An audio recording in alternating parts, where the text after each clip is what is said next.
जैसा कि हमने पिछले एपिसोड में देखा था कि 13 नंबर वो काफ़ी शौक होता है ये सोच के कि अब उसको अपने टीम मेंबर को ही मारना होगा।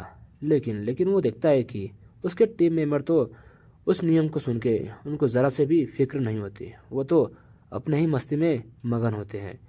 और ये सब देख के 13 नंबर सोचता है कि क्या क्या इन्हें मौजूद हालात के गंभीरता के बारे में नहीं पता। और इसके बाद डीमन किंग कहता है कि अब सीरियस होने का टाइम आ गया है।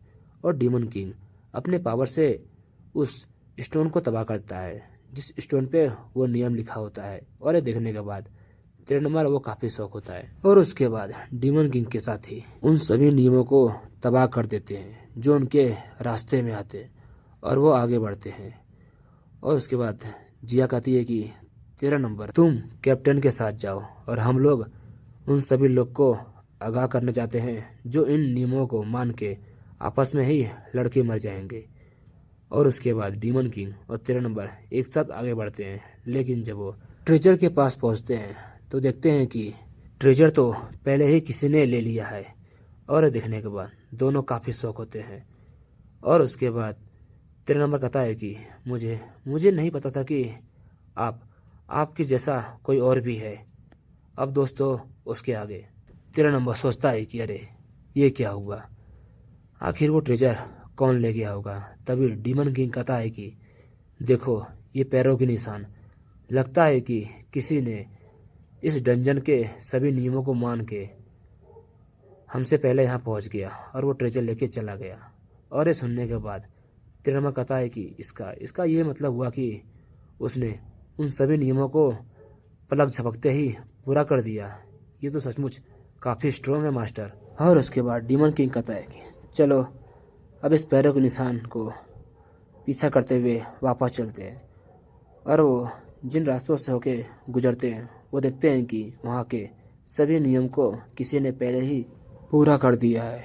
और सब देखने के बाद 13 नंबर कहता है कि सचमुच मास्टर, इन सभी नियमों को तो किसी ने पहले ही पूरा कर दिया है। सचमुच वो कितना खतरनाक होगा। वैसे भी इस डंजन के जितने भी नियम हैं वो काफ़ी खतरनाक और काफ़ी डरावने हैं। उसने तो उन नियमों को पूरा करने के लिए एक पल भी नहीं सोचा। तभी डीमन किंग और 13 नंबर अपने साथियों को देखते हैं। और उसके बाद 13 नंबर कहता है कि मास्टर देखिए वो रहे हमारे साथी। और उसके बाद जिया कहती है कि कैप्टन, यहाँ पे 13 नियम ऐसे भी हैं जो गायब हो गए हैं। इसका यह मतलब हुआ कि यहाँ का जो ट्रेजर था किसी ने पहले ही प्राप्त कर लिया है, इसीलिए यहाँ के जितने भी नियम थे वो गायब हो चुके हैं। और वो देखते हैं कि उनके सामने कई सारे लाशें पड़े हैं।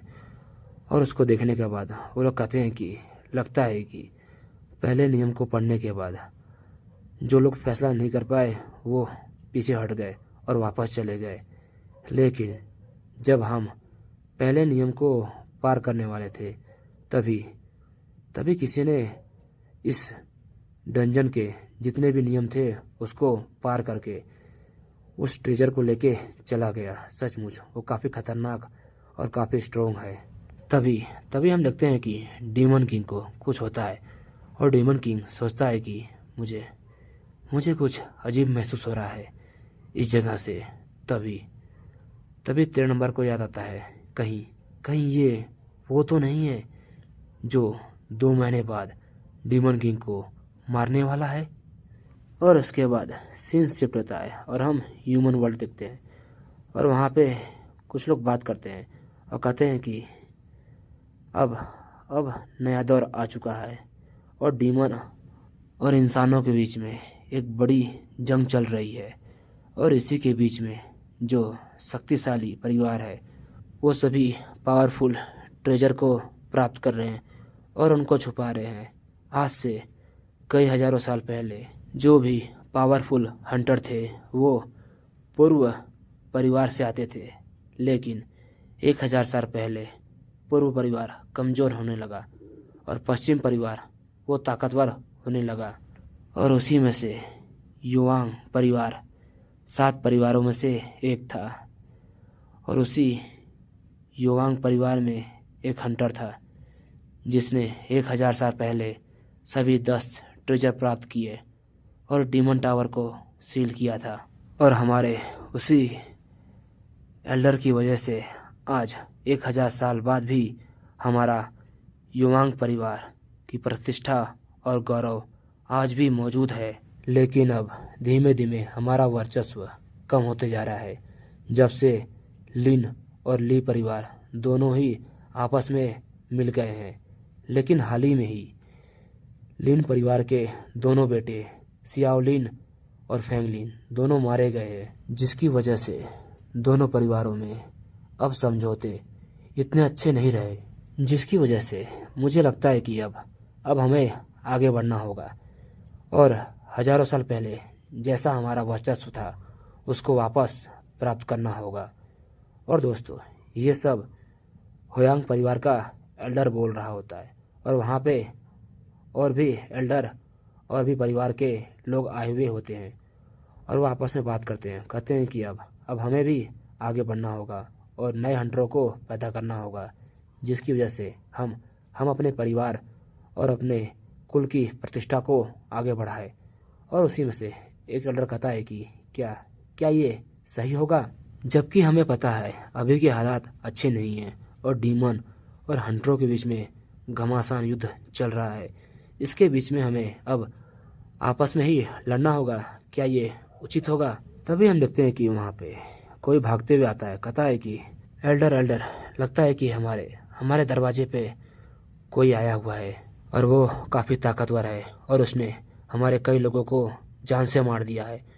और ये सुनने के बाद वहाँ के लोग काफ़ी शौक होते हैं और उसमें से एक हंटर कहता है कि क्या आखिर किसकी हिम्मत हुई कि हुआंग परिवार के लोगों को जान से मारने की। और उसके बाद हम उस व्यक्ति को देखते हैं और उसको देखने के बाद वहाँ के गार्ड्स कहते हैं कि ये कौन है, इसने इतने अजीब कपड़े क्यों पहने हैं और तुमने हमारे लोगों को जान से क्यों मारा। और वो लोग देखते हैं कि उसका ऑरा ही काफ़ी खतरनाक होता है। और उसके बाद वो व्यक्ति कहता है कि 1000 साल बीत चुका है, लेकिन हुआंग परिवार अब वैसा नहीं है जैसा पहले था। अब यहाँ के लोग काफ़ी कमज़ोर हो चुके हैं। तभी वहाँ के गार्ड्स देखते हैं कि उस व्यक्ति की पीठ पे जो वेपन है, उसके अंदर जो ट्रेजर है वो वही है जो थर्ड ट्रेजर है। और उसको देखने के बाद वो लोग कहते हैं कि कहीं ये वो मिस्टीरियस हंटर तो नहीं है जिसने थर्ड ट्रेजर को प्राप्त किया है उस भूलभुलैया डंजन से। और हंटर का नाम सुनते ही वो व्यक्ति कहता है कि ओह, तो तुम लोग आज के समय के योद्धा को हंटर कहते हो। मैं बता दूं, मेरा नाम कोई हंटर नहीं है, मेरा नाम बी हुआंग है, समझे कि नहीं। और उसको देखने के बाद हुआंग परिवार का एल्डर वो काफ़ी शौक में आता है और कहता है कि नहीं, ऐसा नहीं हो सकता है, आप तो हमारे हुआंग परिवार को स्थापित करने वाले वही एल्डर है बी हुआंग। मैंने आपके बारे में सुना था, आपने डीमन टावर को सील किया और वहाँ से गायब हो गए। और बी हुआंग को देखने के बाद वहाँ के सभी एल्डर वो काफ़ी शौक में आते हैं, कहते हैं कि ऐसा कहा जाता है कि डीमन टावर को सील करने के बाद बी हुआंग वो अचानक गायब हो गया था। लगता है कि वो गायब नहीं हुआ, वो टाइम ट्रेवल करके लगता है कि भविष्य में आ गया। लेकिन हमें ये बताओ, हम यकीन कैसे करें कि तुम ही बी हुआंग हो। और ये सुनने के बाद बी हुआंग कहता है कि मुझे साबित करने की कोई ज़रूरत नहीं है। वैसे भी हुआंग परिवार वो काफ़ी खतरे में है और उसको किसी हंटर की ज़रूरत है, तो बस ये समझ लो मैं वही हूँ। और दोस्तों, इसी के साथ ये एपिसोड यही ख़त्म होता है। मिलते हैं दोस्तों नेक्स्ट एपिसोड में। बाय दोस्तों।